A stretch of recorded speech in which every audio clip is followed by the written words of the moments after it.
po i qajnë hallet se kush nga OJC po përfiton nga pushtetje kush jo. Këta janë disa përfaqësues të shoqërisë civile në Ferizaj, të cilët në këtë tryezë i kishte mbledhur iniciativa organizatave të Kosovës që quhet Platforma Civikos, e cila po don që organizatat jo qeveritare lokale ta shtojnë fushveprimin edhe në çështjet e nivelit qendror e që lidhen me politika lokale. Kryesisht domethënë ka të bëjë me ngritjen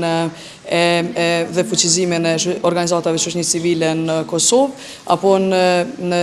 qendrat lokale. Përmes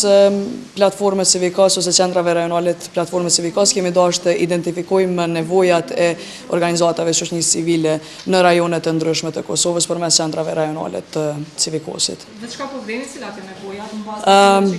Në bazë, domethënë, të secilit gjitha takimeve, ajo që ka dalë në gjitha takimet është domethënë sepse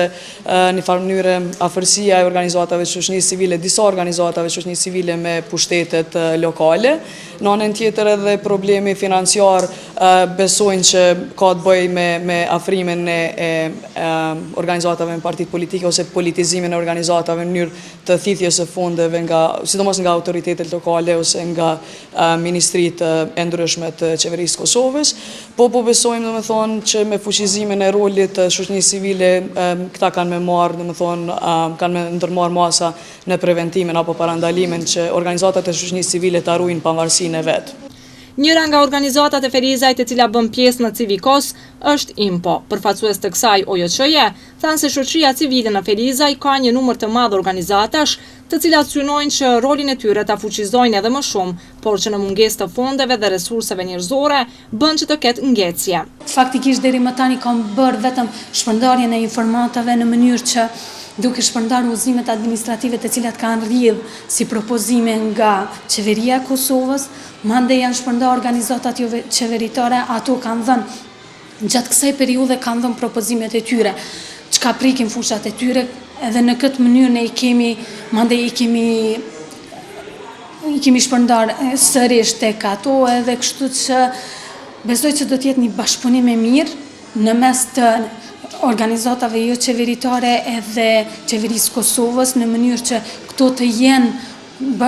jenë në nivel bashkëpunues, jo vetëm në nivelin lokal, po edhe në nivelin qendror. Përveç organizatave jo qeveritare pranishme në këtë tryezë, ishte edhe përgjegjësia e sektorit të rinisë në Ferizaj që funksionon në kuadër të drejtorisë së kulturës. Dashuria Ahmeti tregon se në Ferizaj organizatat përkrahen nga fondet shtetërore në bazë të projekteve me prioritet. Nuk kanë drejt nëse muna me thonë që me referenca politike, absolut. Nëse po flasmi që qëndrueshmëria e organizatave dhe profilizimi i tyre, nuk do me thonë që neve i mbështetemi për shkak politikave. Na i mbështetemi organizatat që janë të mirëfillta në punën e tyre, që raportojnë për drejtorinë e kulturës në fund projekteve. Edhe si drejtori për kulturën e sportit dhe si sektori i rinisë, japmi referencat për organizatat që aplikojnë në projektet të departamentit të rinisë pikërisht për shkak janë thirrur dhe nuk mundna me dhënë një referencë kushtimisht me thonë për punën vullnetare ku asnjëri prej udhëhesëve të organizatës dhe stafit të organizatës nuk din për vullnetarizmin. Përfaqësuesit e OJC-ve nxorën disa rekomandime, ndër të cilat janë edhe ndërtimi një qendre për organizatat jo qeveritare, premtim ky i shumë pushteteve.